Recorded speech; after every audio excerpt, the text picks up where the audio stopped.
news, girls? The good news is your dates are here. What's the bad news? They're dead. Hello, and welcome back to another cult horror movie review. Do you know what happens when all the different horror B-movie cliches are put together? You get Night of the Creeps, and that's what we're talking about today. One of the more overlooked horror movies released during the 1980s, and which I think doesn't get talked enough about.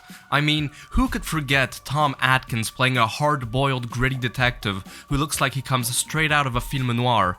He's a sarcastic, ironic, grumpy, whiskey-drinking, cigarette-smoking, trench-coat-wearing, shotgun-wielding detective who's full of memorable, cheesy one-liners. But just before we get going, if there's a cult horror movie you would like me to review, just leave me a comment down below. Don't forget to like this video and subscribe, and really, I want to know your thoughts and feelings on Night of the Creeps. The story is a bit of a doozy. This movie opens up in 1959. A giant spacecraft shoots a canister down on Earth. Right after that, it switches to black and white. A couple of college students witness what they think is a meteorite crashing down in a forest, and so they go to seek it out. By the way, this first part has got 1950s sci-fi B-movie homage written all over it. Finding the crashed canister, the guy goes too close to it and gets infected with some sort of alien slug that gets into his mouth. Fast forward to 1986, a couple of nerdy kids are tasked by members of a frat house with stealing a dead corpse and disposing it on the doorstep of a rival frat. Except that the corpse they fall upon just happens to be the one who was infected by a slug, which was preserved using cryogenics, and by now you guys know where this is going. The opening reminds me a bit of Killer Clowns from Outer Space. It pays tribute to a lot of different science fiction and horror movie tropes that came before it. There are so many that I can't even list them all, but if I had to sum it up in a nutshell, I would say this is 1950s sci-fi meets Night of the Living Dead.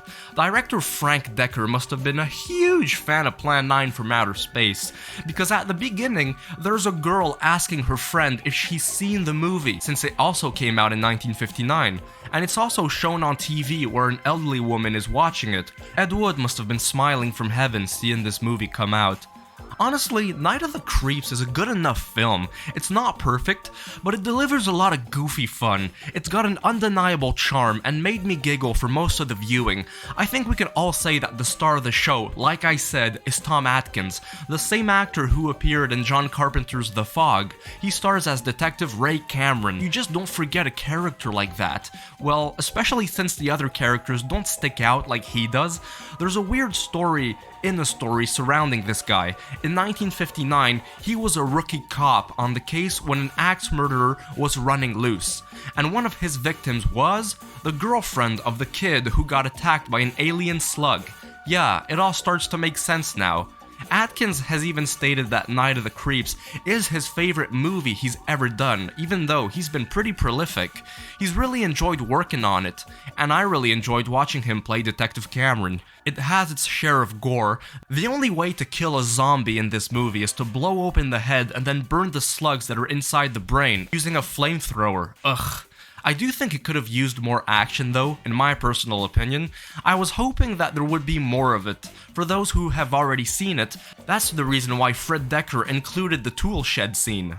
Overall, if you're looking for good special effects, a fun story, plenty of laughs and chills, and Tom Atkins blowing a hole with his trusty shotgun through alien zombies, then this movie is for you. I enjoyed it, and I think it deserves its status as a cult classic.